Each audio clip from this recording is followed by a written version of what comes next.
What I would say is I'm going to shut down the virus, not the country. I'm not going to shut down the country. I'm going to shut down the virus. I'm going to shut down the virus. I'm going to shut down the virus. I'll shut down the virus, not the economy. I'm going to shut down the virus. Once we shut down the virus, I'm going to shut down the virus. I'm going to shut down the virus. I'm not going to shut down the country, but I'm going to shut down the virus. Well, you heard the man. President Biden campaigned on the promise he would end the pandemic. Well, that one just hasn't come to fruition for us so far. Sadly, during Biden's administration, there have been more COVID-related deaths than during the previous administration. And children are back home learning from behind a screen. Once again, Biden said he would open up schools. In many ways, it seems like we're back to square one, maybe even worse. If Democrats campaigned on beating COVID and getting kids back in the classroom, then what are they going to campaign on in 2022 and 2024 for that matter? Here to break down how Republicans should respond to Democrats' playbook is former Chief of Staff for President Trump and Newsmax contributor Mark Meadows. Congressman, welcome to the show. Good to have you, sir. Currently, Democrats, Lindsay, great to be with you and Jen. And, you know, it's amazing. It's much easier for Joe Biden to memorize that I'm going to shut it down than to actually take action to shut it down. Yeah, sure it seems like they are completely miffed by how to handle this. It's only gotten worse. And, you know, I was saying before, Democrats really don't have many wins in this last year of Biden being president. He's really touted this Build Back Better would be the, you know, fix everything plan. It's on the back burner. Democrats have turned to this narrative now, though, because of that there is a war on democracy, on voting rights. We know that Biden's going to give a speech on the topic next week in Georgia. We even have Senator Schumer, who's working on new legislation on voting rights. Is this their new tactic to scare people into this narrative that there is a war on democracy? And is it going to work in 2022? Well, it's not going to work in 2022. And yes, it is their new tactic because they don't have answers for an economy. They're worse than a washing machine stuck on the spin cycle. They're going to be spinning from now until November, each and every day, trying to suggest that really what the American people are experiencing is not what they're experiencing. And so you're going to see them come out on voting rights acts and a number of the issues because they're going to try to show the fear side of things because they don't have answers on the hopeful side. And here's what Republicans need to do. They need to come out with a plan. They need to say, this is what we will do day one.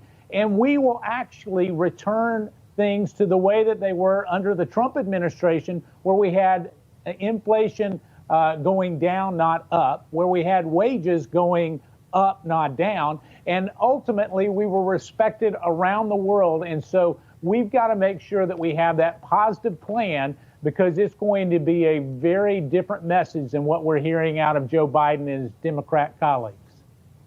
Yeah, you know, Chief, it's great to see you. You know, when you talk about January 6th, obviously, most people that came to Washington were peaceful, but we think we can all agree that it wasn't all peaceful, of course. And out of that day also came this January 6th Select Committee that has turned into a partisan weapon. They've been working for almost a year now. They subpoenaed you. You're now facing a potential criminal charge. You cooperated with them originally. You've changed course a little bit since then. But all of that aside, you know, it seemed to me that they're going to come out with a report. Reports say in the spring or the summer, but it wouldn't be surprised if it came out right before the midterms. Are Republicans doing enough to get ahead of their narrative? Well, obviously, it is more of a political narrative that we see from the January 6th Commission. Jen, you're exactly right.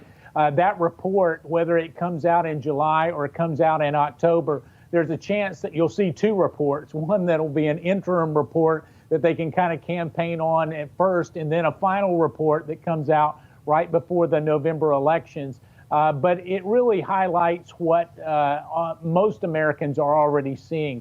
They saw it yesterday in much of the rhetoric that was coming forth out of some of the Democrats there on Capitol Hill. But they're also seeing it really in the actions of the January 6th Commission. It is a political narrative that has no basis in legislative a legislative foundation. Here's the thing that Republicans need to do.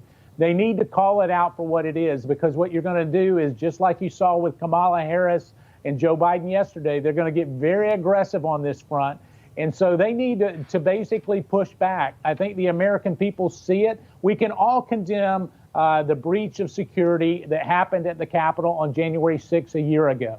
We do condemn it. But yet at the same time, to suggest that all peaceful, loving Americans that are willing to let their voices be heard should be condemned because of that is not something we should do either. I want to ask you this before we let you go, because you said something really interesting in your previous comments. You said that Republicans need to have a plan on day one. I keep hearing that Republicans are going to win the majority in 2022, which I think that they will. But that's what I hear. Win, win, win. I don't hear strategy, plan, plan, plan. Do you think that they're doing enough to project what their plan will be once they win? No, I don't think they are currently, Lindsay, and you and Jen are really over the target. Here's what we have to do is not only have a that we articulate, but let's go ahead and try to force some very difficult votes for Democrat colleagues. Let's force some amendments when we go through the appropriations process. Let's make sure that if they're going to take those tough votes, that we just don't roll over and say, okay, we'll go ahead and let you pass this by a voice vote, that we put them on record.